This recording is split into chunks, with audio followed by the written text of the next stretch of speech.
Hi guys, welcome to another video by AntiquesArena. My name is Walter O'Neill and today is the creation or history video that I did promise you. Before I start, I would like to apologise that I can't do my videos every day at the moment. I'm hoping once I get in a routine they'll be more regular. But at the moment you're going to have to manage with the 3 or 4 a week I managed to get out. I did have every plan of coming to the shop, filming in the quiet times, but genuinely I'm not having any quiet times to film. As you can see, I've got to keep the shutter down behind me halfway to stop people coming in so I can make the film a minute, because genuinely people are just pouring in when I'm trying to film. Now I've been asked, can I show some footage of the shop of people coming in, but the trouble I got with that is I haven't got their permission to film on a boot sale and that, or if I'm out and about. I don't really care if I pick up a stranger, but I don't want somebody in Mountain Ash seeing me filming them in my shop and then kicking off because they know where to come. So we'll see how that one goes. So realistically though, this one is going to be just a creation video, just a little chat, tell you how I started, why I started and so on, all the way up to taking the plunge for the shop. And that'll be everything that's in today's video. So just we'll get started, guys. I started, gotta be about 22 years ago. I was out of work and I needed money. I had a house to look after and so forth. It was about 21 years ago. Either way, and I went to a car boot sale and just gathered up stuff that was around the house, and everybody was there. You know, go to a boot, you make 40, 50 pound, £100, whatever, you know, pay your bill and you're away. And I done it and I made a bit of money and things were great. Ended up then I bought a house back a few months on, then had a baby, and again I fell on more hard times. So I went out, the family were then giving me bits to go to the car boot sale, and I was finding bits in the house and in the garage and so on. And I went out and I was doing boot sales, and I did them for probably 4 or 5 weeks until I actually started thinking, well, hang on a minute. I'd see dealers, they'd flock around me first thing in the morning and they'd be emptying the car for me, all bar a couple of bits. And I'd walk around at the end of the day thinking, you know, that lot didn't cost me nothing, and I had a really sense of pride and accomplishment for, you know, taking home £75, £100 off stuff that people were going to put in the dump. You know, it could be old drills that they don't want, or, you know, bits of ceramic or glass that the family didn't want, and they were just giving me for me to make a few pounds rather than put in charity shop or bin in. But as I said, I'd walk around the boot at the end of the day and I'd feel so proud of what I'd achieved. And I remember distinctly walking up to the one stall and seeing one of the dealers who'd been buying off me for weeks, and he had half a dozen pieces on his table, all of which had come off me. It was unmistakable. It wasn't just like one item I'd stumbled on and thought, well, I sold one of them. I'd recognised the dealer who had been at my car every week. I recognised the stuff he'd bought off me, and he bought it off me. Not only did he buy it off me for peanuts, he even knocked me down, which annoyed me, because he ended up paying me something stupid, 50 pences and £1, and he had 50 quids and £100 on some of these pieces. Now I know he had a piece of 18th century off me. I can't remember what it was, but I remember thinking, that's 18th century, you knocked me down to £1 and you're asking like £55 for it. I remember that even to this day, all these years on. Can't remember what it was. And I thought to myself there and then, no more. Plain and simple, no more. And I started going around buying books, watching every TV show I could watch, because what you got to remember, it was eBay and all the internet wasn't around back when I started. Today it's easy. You get an item, you just type it into Google, it'll tell you what it is, what it's worth, when was it made. It is so easy today. You can go on eBay, just run a search on eBay for sold listings, see what something's worth. If you've had 10 sold at 30 quid, good chances are you're going to get 30 quid. It was not like that back when I started. When I started, things had more value. They were harder to come by. Knowledge was harder to come by. You had to have hundreds of books and really work at it to get anywhere. So I decided then, as I say, after I saw that man, that I was going to work. I even remember his name, it was Mick. Anyway, I started. I was still making mistakes, but I was starting. I started out, I'd walk around the car boot sales and I'd look at the dealers in, who was selling the stuff. And I started by trebling my price. Not doubling, I trebled my price. Wherever I wanted for stuff, when they came to the table, I trebled the price. And shockingly, they were still buying some of it off me. And while they weren't buying off me, then I dropped the price at the end for the public. And then I'd start going around and I'd look at what they were selling, and eventually it started, oh, I recognise that, he's got one of them. Or I've seen that in the Miller's book. Because there wasn't a lot of specialist books around back then either, it was all Miller's guides. Now a Miller's guide in today is, Miller's are amazing books, but where you have a fixed guide price, it's not really relevant for today because the prices are so up and down every day. The price can change on trend and things like that, that you don't want a book now that says, oh well, this is worth £300 or this is worth £250. Tell you what, try and achieve the book prices, guys.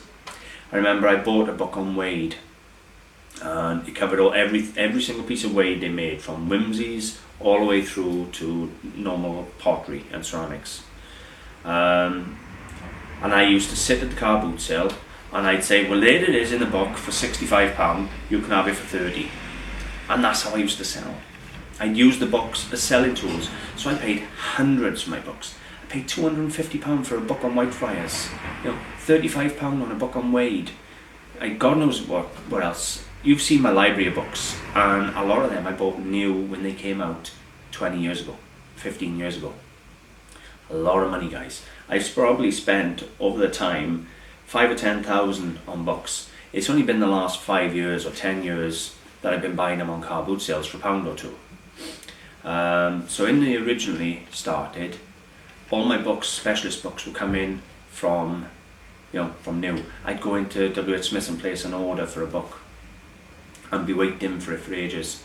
I'd never do that now. Most of what you need now you can find online, but it is still nice to have a book to go through.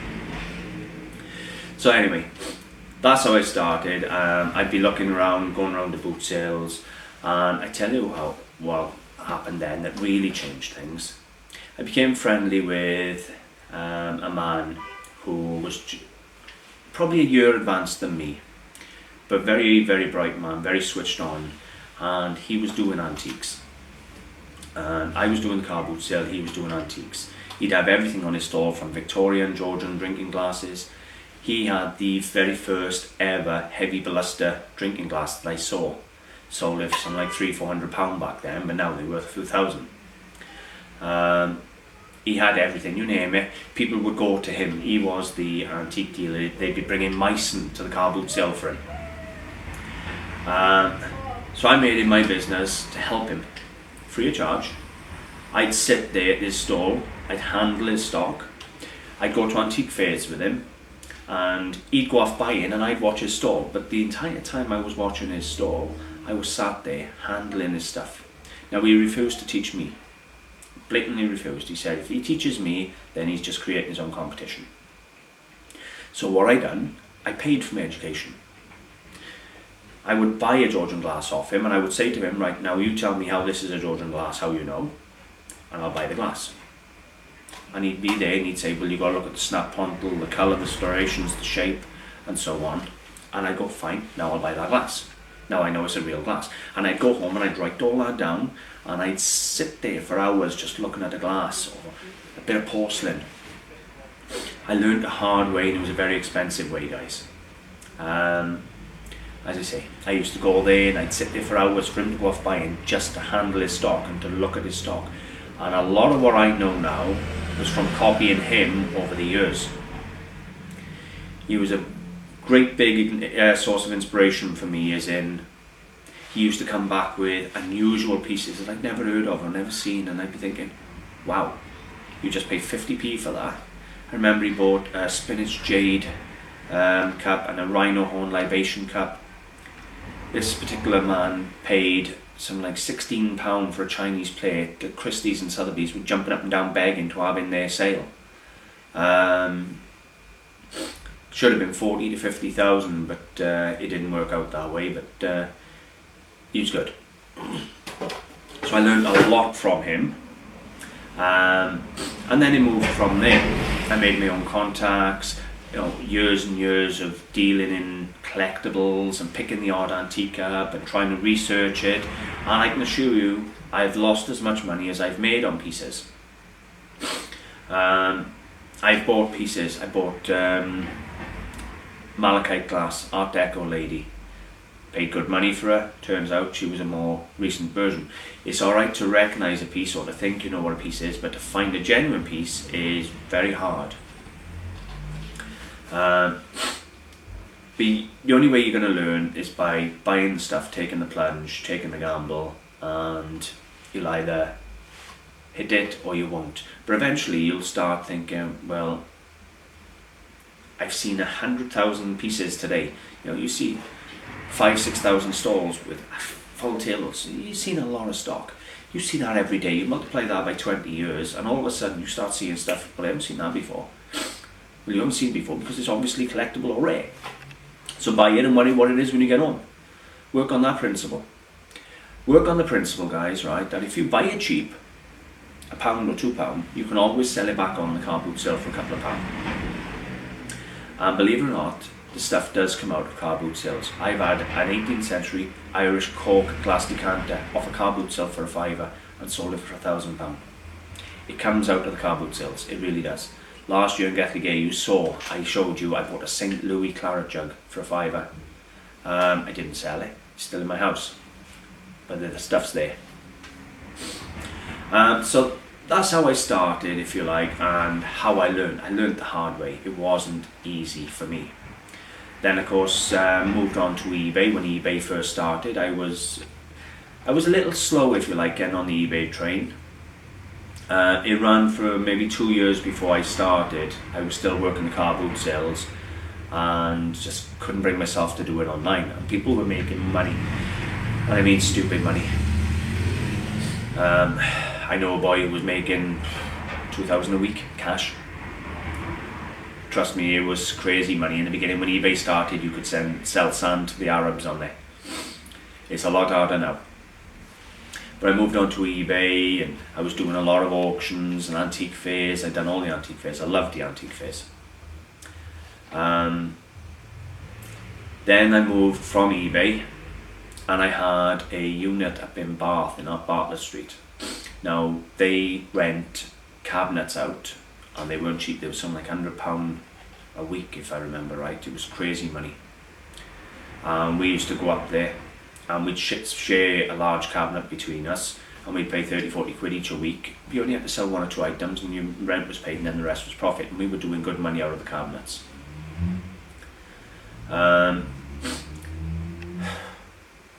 Moved from there, as I say. I still done a bit of eBay. I've tried websites for years now, my own websites, but I tell you what, they're hard to get going, guys. Seriously hard. Having your own website is great, but I've changed mine 3 or 4 times now, and it still doesn't achieve enough money for you not to do other things. It's slow with the occasional good sale, but it should be a lot more than it is. But as you know, the trouble I've been having is getting Google Images to pick up my website, so it's been an absolute nightmare. Then the last couple of years I've been doing the car boot sales, and my health, my back, my knees and so on, I just couldn't keep going, standing or sitting in the cold, loading and unloading the boxes, lumping the boxes all the time, and that's when I decided then, obviously, I was going to go for a shop. Now, it's been my dream always to have a shop. I've always thought, I'd love a shop. Never had the guts. Now, this shop may fail, it may not. At the moment it's going brilliant, but that could just be curiosity startup and everyone wanting to see what I got. It could fail, as I said. I'm praying it doesn't. But nothing comes easy, nothing comes without risk, and you have to put in the work in order to get anything successful. Nothing comes easy in this life. I'm working 6 days a week at the moment in the shop, and buying at car boot sales, and seeing to the family, and trying to make the occasional film. And as you can see, I am absolutely knackered. Now ask me, am I happy? And the answer is yes. Do you know? I didn't want to be another one of these 60 or 70 year olds that said, you know, I always wanted a shop, but I'm too scared to have it. You can't be so scared of failure that it restricts you from trying anything new. Yes, there's a chance of failing. Yes, there's a chance of losing a bit of money. But you know, my mother wanted to come in partnership with me and I said no. And the reason I said no wasn't I didn't want to do partners with my mother, it was plain and simple. If the shop fails, I don't want anyone to blame. I want the shop done exactly how I want it. I want it done my way.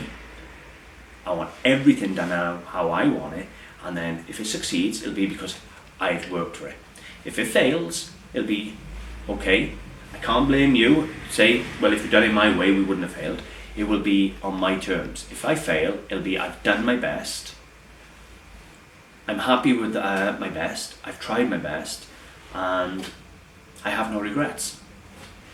But I didn't want arguments with my mum or anyone else, you know, I don't want to do it that way. And then I'm not happy, and if it fails, well, if the window had been better, or if it'd been laid out better, or if she didn't put that rubbish in the shop, or if she hadn't...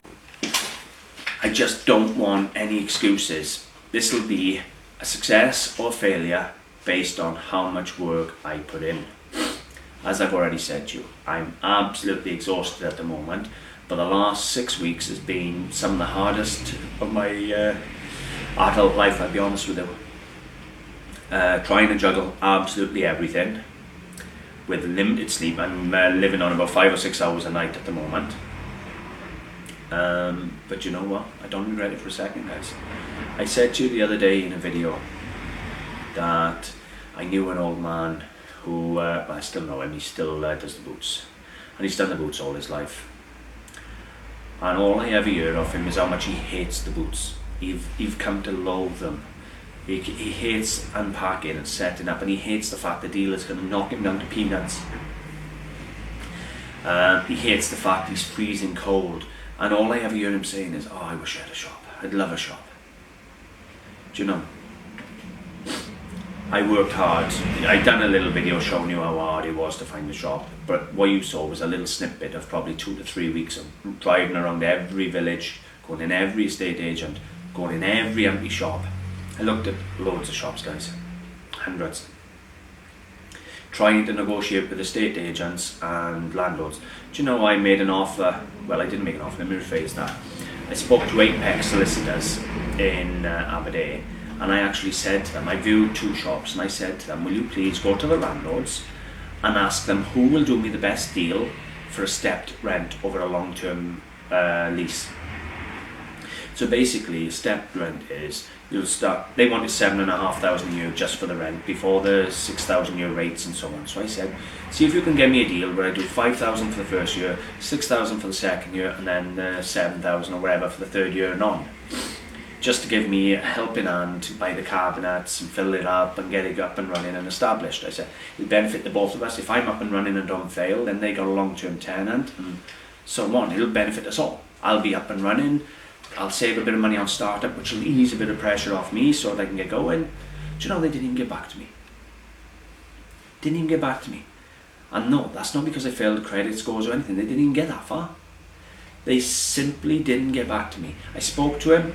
I said, can you go and speak to the landlords and find out if any of them will do any sort of help for me? And rather than coming back and saying, well, the one will knock £500 off, but it's still 7,000 a year, anything. They didn't do nothing. They didn't even have the courtesy to say, well, I'm sorry. They both, the 7,500, you have to take them as they are or leave it. And give me the option. And the likelihood is I would have took the one shop, because it's 6 or 7 times bigger than what I got here, and I would have done it as an antique centre straight away. Didn't even get back to me. It has been a struggle, guys. I don't know what's wrong with this camera flashing light and dark. I'm sorry. Is it working now? No, I'm going to knock it off and then restart it. Okay, so hopefully that'll be a bit better now. Where was I? Lost my train of thought, right? Yeah, the shop. I've said to you over and over, I've advised you, if it's your dream, go for it, guys. Seriously, weigh up your odds. Don't just jump in the biggest shop you can find. Do a calculated risk, what you can afford and what you're willing to risk. Don't be afraid of failing, guys. If you let the fear of failing control you, you'll never do anything in this life. And you'll always be where you are now, in a little safe bubble where nothing can go wrong, but you don't advance. You don't go nowhere.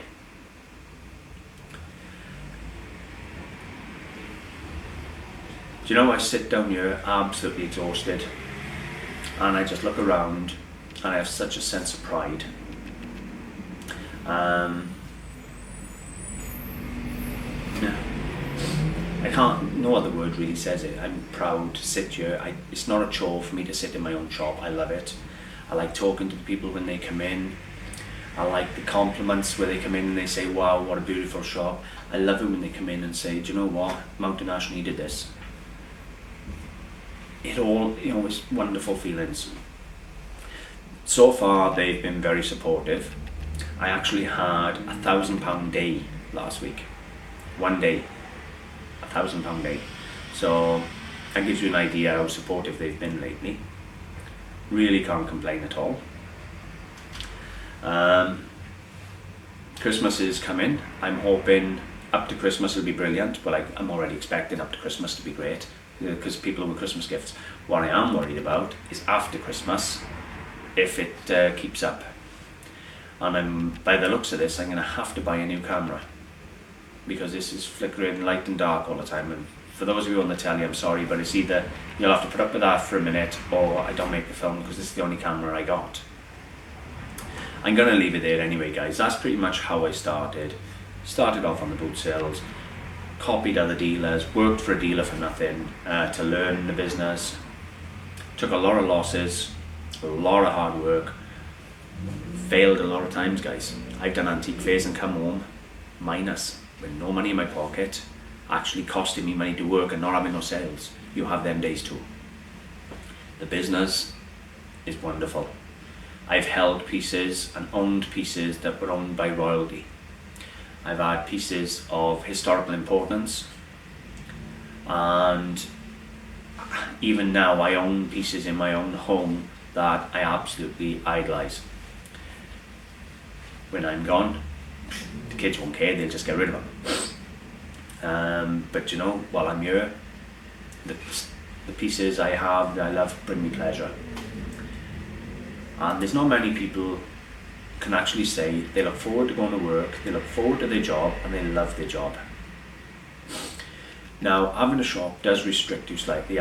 One of the highlights of my job was I wasn't restricted anyway. I could get up in the morning at any time I wanted, go for a run in the car, stop at charity shops, buy all my stock, go home, stop for food somewhere, list it online, do my parcels in the evening or whatever, job done, do my own hours, and I had the freedom.